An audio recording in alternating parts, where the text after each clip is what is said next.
Hey guys, welcome back. So here's a new project in the shop for us today. It's 65 Mustang fastback. I was going to say it's a nice little car, and actually it's not bad, but it's typical of the early Mustangs. It's got some history, it's got some stories to tell. You know, it's been around the racetrack a couple of times.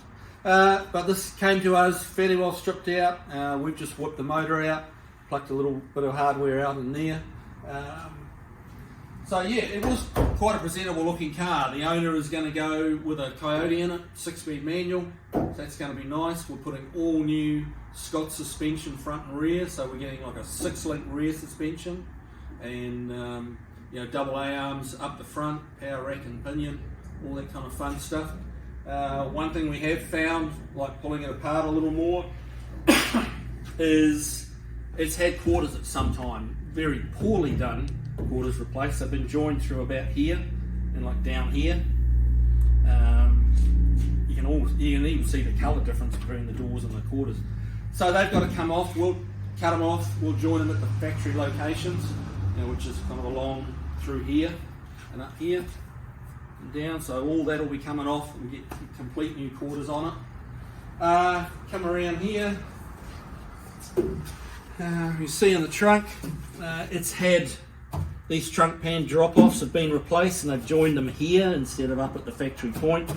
So those are all going to come out. We've got 2-inch wider wheel tubs, you know, that come in an extra 2 inches. That's going to give us room for some nice big tyres. All the leaf springs will go away, because say it's going to be a 6-link rear. If you put the camera inside there, we'll, as you can see,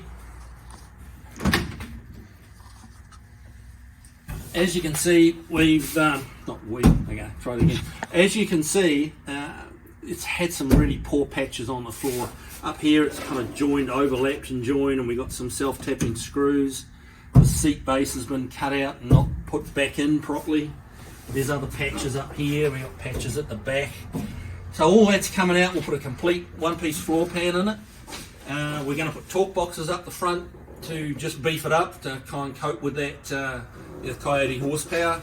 These seat base, these like 2 left and right seat bases will be replaced with the convertible seat base, which comes up and over the tunnel. That gives it some more strength as well. So, you know, it's going to be looking sort of around 600 horse, I believe. So yeah, we need to make it as strong as we can. But it's going to be a fun project. You know, there's some new stuff going on in here. That's Scott stuff. And you know, we'll give you my honest opinion on what it's like. I've done TCI, I've done heights, and so it's going to be interesting to do something a little different. And hopefully, you know, it'll interest you. We'll do a really thorough, you know, how-to step-by-step as we go through that stuff.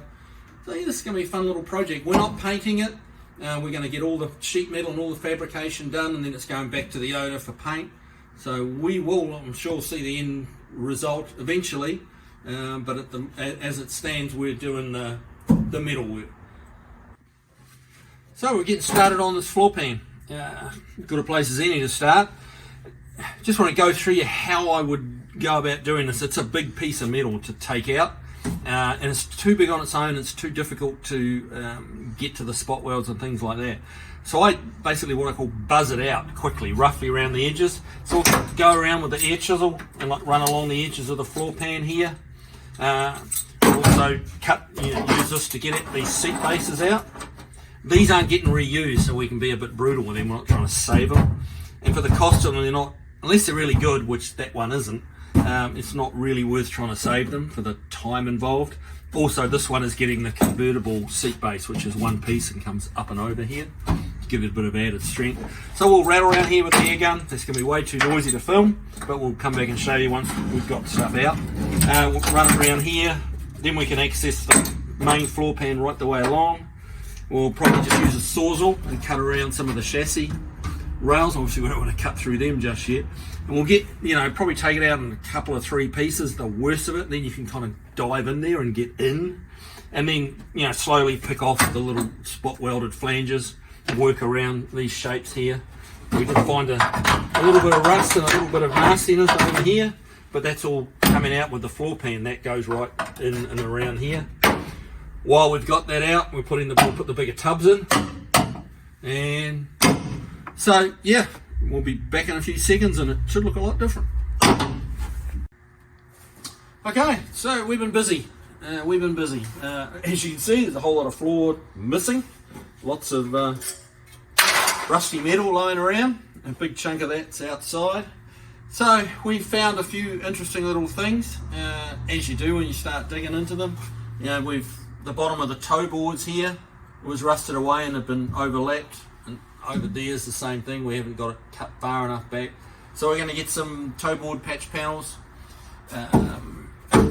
This chassis rail extension that comes back here, that's got quite a bit of rust in it and has been repaired, like bondoed up. Don't ever bondo up chassis, guys. All right, that's not how you fix, you know, like structural parts of the car. But yeah, we've still got quite a bit to do in here. We've got all these little flanges left now from when we've just air chiseled it out. So they've got to go. We've got to go along and just slowly pick all that stuff up. So, you know, clean it off the original factory joins. What we've also been given the go ahead to do is we're going to put subframe connectors in it. So once we replace these rail extensions, we're going to get some 2x2 box section, which slides right up inside here and up into the front part of the rail. That'll come back, it'll come through here, and we'll tag onto the side of the chassis rail back here. Once we get that all welded in place, then we'll kind of drop the floor pan onto the top of that. We'll have to put some little notches in the floor pan, where it will go over, because this extension is going to come up through the floor a little bit. That way we don't lose ground clearance. I'm really not a fan of these subframe connectors that hang down under the car and just drag on the ground everywhere. So I bring them up into the car. So that'll be a nice addition to it. Obviously the torque boxes have got to go in. Now we did dig into the rear quarter there, the outside of the rear quarters, because we could see some not good repairs in here. But yeah, you can probably see that in shot now, where it's been, basically a skin's been put on. So we've also had to go ahead to get rid of those rear quarters, the patched up ones, and we'll put new complete quarters on. That's going to be a fun little video, because on these it goes right up to the back glass. It's like it's a big quarter panel. So there's that to do. Yeah, just lots to do, but hey, we're making progress.